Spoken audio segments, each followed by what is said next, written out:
Let's get into the 7th video in my Inktober journey today. And in today's video, it consists of 4 prompts, which is Day 20 Rivals, Day 21 Blast, Day 22 Button, and Day 23 Firefly. Now, these prompts are all combined into one illustration. Now, Day 20 Rival led me down the path to serial killers that were rivaling with each other, either on purpose or just coincidence, that led them to take the rap for each other's murders. A couple that come to mind are Sean Vincent Gillis, Derek Todd Lee, and Jeffrey Lee Guillory, but the main rivalry was between Sean and Derek, so I'm just going to focus on those two right now. Before we get into that, can somebody please tell me why serial killers seem to have 3 names? Anyways, these 3 serial killers absolutely terrorized Baton Rouge, Louisiana at the same time over a period of a decade from the late 90s to early 2000s.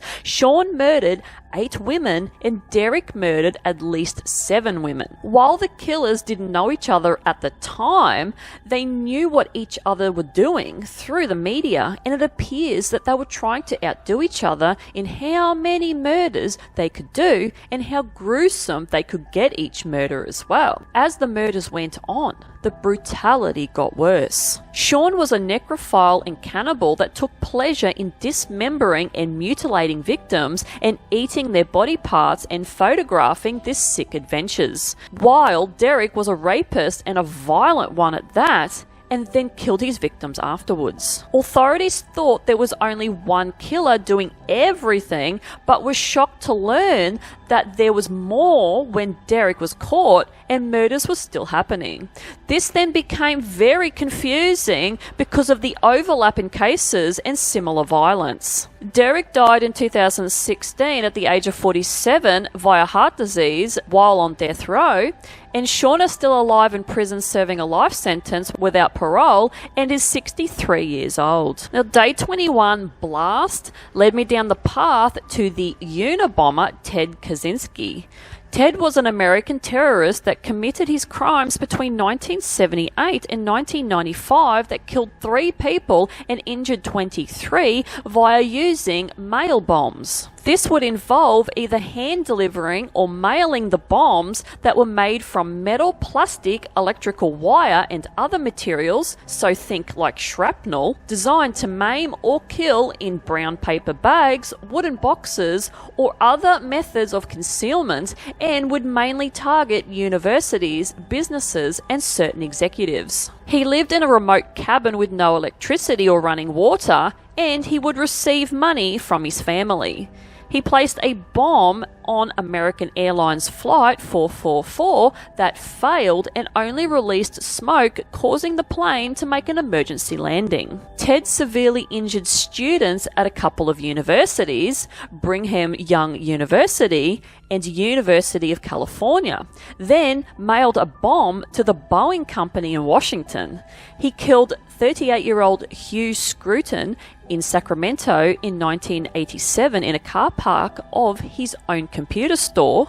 He then killed Thomas Moser, who was an advertising executive in 1994, and then killed Gilbert Murray, who was the president of the Californian Forest Association in 1995.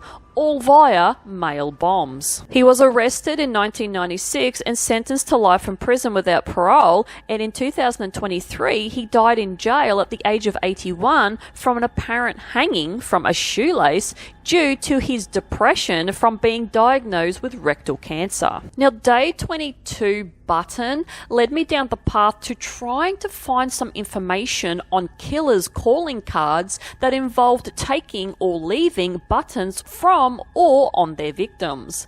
Now, I asked AI and Google whether there has ever been any killers that have done this, but apparently there hasn't been. However, there is an urban legend of the Button Man here in Australia, which I did do a video on, which talks about a real-life mystery bushman that would sneak up on people that were camping in the remote highlands of Victoria, and people just disappeared. There has been so many disappearances that the legend amongst locals is that the button man is doing it because of the stories that come from some people surviving an encounter with the man out in the bush while camping. Apparently, when he appears, he is barefooted. It's night time when the campers have their campfire going. He seems to be walking around without a source of light to see when he leaves the campers, and he's roughly around 70 years old but moves like a young man. He doesn't threaten or anything. He just questions the campers on why they are there, and he doesn't seem to answer anything that the people ask him. People get chills and their hair stands on the back of their necks when he appears, and some people think that they have encountered the paranormal just by the way he looks, moves, and energy that he brings. He would take deer antlers and make buttons from them, and also crafted indigenous style spears for hunting. To this very day, this whole thing remains nothing more than an urban legend, because no one has been able to find this man when they are out looking for him. I also then found that earning one's button is a term that is known in the mafia groups that means a new member earning their button by committing their first contract killing. This then initiates them into the underworld organization. Now, for the final prompt in this video, which is day 23 Firefly, once again I asked AI and Google about any crimes that had been linked to fireflies, and I couldn't find absolutely anything that was linking fireflies to a crime.